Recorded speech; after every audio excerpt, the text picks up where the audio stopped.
হ্যাঁ, আপনি তাকে পরিচয় জিজ্ঞেস করেন। ধরেন এখন কোরিয়াতে আছেন, হঠাৎ দেখা হয়েছে। 안녕하십니까? 예, 안녕하십니까? 이름이 무엇입니까? 제 이름은 시아다 투센입니다. আপনি জিজ্ঞেস 이름이 করেন। 무엇입니까? 제 이름은 김monol입니다. এবারে জিজ্ঞেস করেন আপনার দেশ কোথায়? 어느 나라 사람입니까? 저는 방글라데시 사람입니다. 어느 나라 사람입니까? 저는 방글라데시 사람입니다. আচ্ছা, এবার আপনারা পরিচয় দিলেন। 방글라데시, 저는 방글라데시 এসা ওয়াসুম, 예서 왔습니다.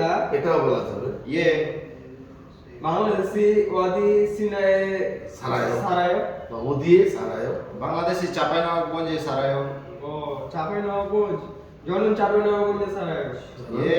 저는 চাঁপাইনবাবগঞ্জে ছাড়ায় অথবা 저는 চাঁপাইনবাবগঞ্জ ছাড়া এমনিতে। যাক, এখন ধরেন এই মুহূর্তে আপনি বাংলাদেশ থেকে কোরিয়ায় যাবেন, তাহলে কিসে যাবেন? Student visa. তাহলে এখন বলেন তো আপনি, আমি স্টুডেন্ট ভিসা অথবা আমি কোরিয়াতে পড়াশোনা করার জন্য যাব, এটা কে বলতে পারবে? 저는 한국에 공부하러 দেখেন, আমি এখানে লিখে দিয়েছি, 저는 공부하러 한국에 가고 가고 싶어요। 싶어요। আপনি তখন যান নাই, তাহলে আপনার যাইতে মনে মন চায়। চায়। I want to go to Korea to study. আমি কোরিয়াতে লেখাপড়া করার জন্য যেতে চাই। তাহলে 저는 공부하러 한국에 가고 싶어요।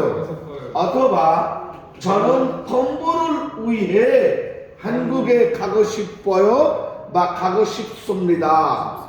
অথবা 저는 학업을 위해 한국에 가고 싶어요।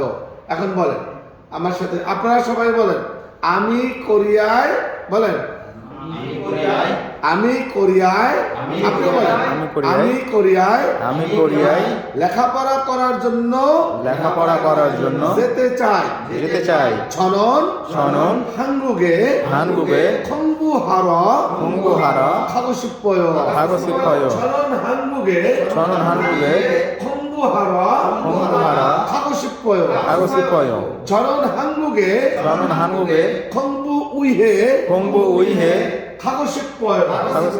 দেখেন, 저는 한국에 공부를 위해 가고 싶어요। এটার পরিবর্তে আরেকটা আমরা বলতে পারি 학업। কি বলতে পারি? 학업을 위해। কি বলতে পারি? 저는 한국에 학업을 위해 가고 싶어요। 학업을 위해 가고 싶습니다। সহজে বলুন, 저는 한국에 공부 মানে কি? অধ্যয়ন করা। তাহলে আপনারা এবার বলেন, আমি কোরিয়াতে অধ্যয়ন করতে বা পড়াশোনা করতে যেতে চাই। 저는 공부를 하러 가고 싶습니다. 공부하러 가고 싶습니다. ওকে, সুন্দর হয়েছে, এই জন্য একটা হাতে তালি। বলেন 좋아요। 아주 좋아요। 아주 좋아요. 좋습니다। 좋습니다. 박수। 박수.